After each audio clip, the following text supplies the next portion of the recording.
Family week നടക്കുന്ന സമയത്ത് family members അവരുടെ ആളെ കുറിച്ച് പറയുമല്ലോ, കഥ പറയുമല്ലോ. ആ രീതിയിലുള്ള ഒരു കഥ പറച്ചിൽ സെഗ്മെന്റ് ആയിരുന്നു ലൈവിനകത്ത്. ജനിച്ച അന്ന് മുതൽ ബിഗ് ബോസ് ഹൗസിലേക്ക് കയറുന്നത് വരെ അൻസിബയും ഋഷിയും അറിയാവുന്നവരാണ് അവരുടെ അമ്മമാര്. അതുകൊണ്ട് അവരെ കുറിച്ച് സംസാരിക്കണം 10 മിനിറ്റിനുള്ളിൽ. അൻസിബയെ കുറിച്ച് അൻസിബയുടെ അമ്മ സംസാരിക്കുന്നുണ്ട്. വാദോരാതെയാണ് പുള്ളിക്കാരി സംസാരിച്ചത്. അൻസിബയുടെ കല്യാണം നടക്കാത്തതിൽ നല്ല വിഷമം ഉണ്ടെന്ന് തോന്നുന്നു. പിന്നെ ഋഷിയെ കുറിച്ചും പുള്ളിയുടെ അമ്മ സംസാരിക്കുന്നുണ്ട്. അൻസിബയെ കുറിച്ച് പറഞ്ഞപ്പോ അൻസിബയുടെ ജിൻഡപ്പൻ കേട്ടിരിക്കുന്നുണ്ട്, രസിച്ചിരുന്നിട്ട്. ലാസ്റ്റൊക്കെ ആയപ്പോ കൈ അടിക്കുന്നുണ്ട്.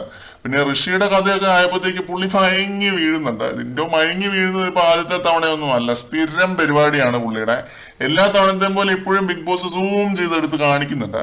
അപ്സരയുടെ ലൈഫ് സ്റ്റോറി പറഞ്ഞപ്പോഴാണെന്ന് തോന്നുന്നു അവസാനമായിട്ടൊരു പൊതുസദസ്സിൽ ജിൻഡോ ഉറങ്ങി വീണത്. എന്തായാലും ജിൻഡോയും കൊള്ളാം, ബിഗ് ബോസും കൊള്ളാം. തക്കം കിട്ടിയാൽ ഇനിയും ജിൻഡപ്പ് പൊതുസദസ്സിൽ ഇരുന്ന് ഉറങ്ങും. പുള്ളിക്ക് അങ്ങനെയൊന്നുമില്ല. കഥ ബോറാണെങ്കിൽ ഞാൻ ഉറങ്ങും, നല്ല ഇൻട്രസ്റ്റിംഗ് കഥയാണെങ്കിൽ ഞാൻ ഇരുന്ന് കേൾക്കും. അതാണ് പുള്ളിയുടെ തോട്ട്. എന്തായാലും കൊള്ളാം. ഋഷിയുടെ കഥ കേട്ടപ്പോൾ പുള്ളി ഇരുന്ന് ഉറങ്ങുമെന്ന് ഞാൻ ഒട്ടും പ്രതീക്ഷിച്ചില്ല.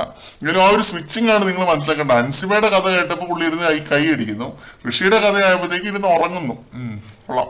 കൂടുതൽ അപ്ഡേറ്റുകളുമായിട്ട് വീണ്ടും കാണാം.